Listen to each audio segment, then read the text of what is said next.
1948 जम्मू कश्मीर में पाकिस्तान के खिलाफ लड़ाई में राजपूत के पहले नायक जादूनाथ सिंह को मरणोपरांत परमवीर चक्र मिला। जब वो एक बार नहीं, दो बार नहीं, तीसरी बार लगातार हाथ में हैंड ग्रेनेड लिए पाकिस्तानियों पर चढ़ गया, सिर में गोली खाई और शहीद हुए। किसके लिए? हिंदुस्तान के लिए।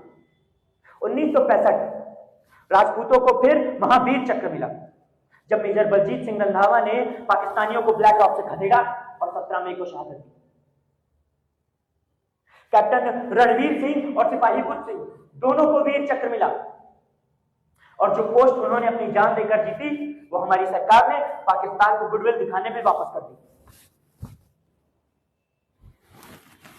राजपूताना राइफल्स का एक एक सिपाही कश्मीर में आज भी अपनी वफादारी निभा रहा है। हवलदार रणवीर सिंह एक इंच भी अपनी पोस्ट से नहीं हिला, जबकि उसका पूरा सेक्शन ही साफ हो गया था। सैनिकों की 5वीं पुश्तें आज भी वहां मौजूद हैं, और वो सैनिक अपने राजपूत भाई से पूछते हैं, तू किसके लिए मरेगा? राजपूत कहता है, अपनी पलटन के लिए। पलटन किसकी? राजपूताना की। राजपूताना किसका? भारत का। और ये भारत क्या करेगा तुम्हारे लिए? जब से ये प्रजातंत्र आया है ना, हमारे साथ सिर्फ धोखा हुआ है। सरदार वल्लभ भाई पटेल ने हमसे अपील की थी, वन इंडिया, एक भारत के लिए अपना राज्य त्याग दो। हमने त्याग दिया। इन्होंने पैसे मांगे, हमने अपना खजाना खाली कर दिया। वन इंडिया, एक भारत के लिए। कहां है ये एक भारत? डेमोक्रेसी के इतने साल बाद भी ये हाल है कि कोई वोट नहीं डालना चाहता। अपने घर की जमीन को अपना देश बनाकर बैठे हुए लोग। एक सरकार मेजॉरिटी में नहीं आ पा रही है। अरे हमारी परंपरा है ना, हजारों सालों की थी, और जब छीनी थी लोगों ने तब भी इनसे अच्छी थी।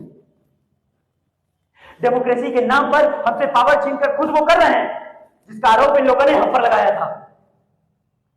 फिर भी पटियाला रिपोर्ट में सिर्फ हमारी खामियां, हमारी गलतियां लिखी गई थी और कुछ नहीं। जोधपुर के महाराजा ने वल्लभ भाई के सेक्रेटरी के सर पर बंदूक रखकर कहा था, देख, जोधपुर की मेरी प्रजा से गद्दारी मत करना।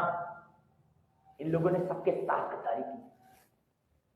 67 के लोकसभा इलेक्शन में जब राजकुमार खड़े हुए चुनाव के लिए, तब क्या हुआ? राजस्थान में कांग्रेस का पत्ता था। पूरे देश में 24 राजकुमारों को लोगों ने चुना। तब क्या किया इन लोगों ने? ऑल इंडिया कांग्रेस कमेटी की बैठक बुलाई, हमारे शाही दफ्तर बंद कर दिए। हमें दी जाने वाली एक एक सुविधा को हटा दिया गया। हमें इन लोगों के सामने झुकना पड़ा, हार माननी पड़ी, और हम हार गए क्योंकि 1000 साल के बाद हम आपस में लड़ रहे थे। अब ये सब खत्म। बस अगर हमें अपनी जमीन चाहिए तो एक होना पड़ेगा। राजपूतों को इनसे बचाने के लिए एक होना पड़ेगा। A patriot must always be ready to protect his country against his government. जंग छेड़नी है हमें, आजादी की जंग, और इसके लिए हमें पैसे चाहिए, सेना चाहिए। सबसे महत्वपूर्ण बात, आपको अपना खून बहाना पड़ेगा। और अगर आप अपना खून बहाने के लिए तैयार नहीं हैं तो ये सपने देखना बंद करो, ये साकार नहीं होगा। हमारी जमीन, हमारी आंख, हमारी इज्जत हम वापस नहीं ला पाएंगे।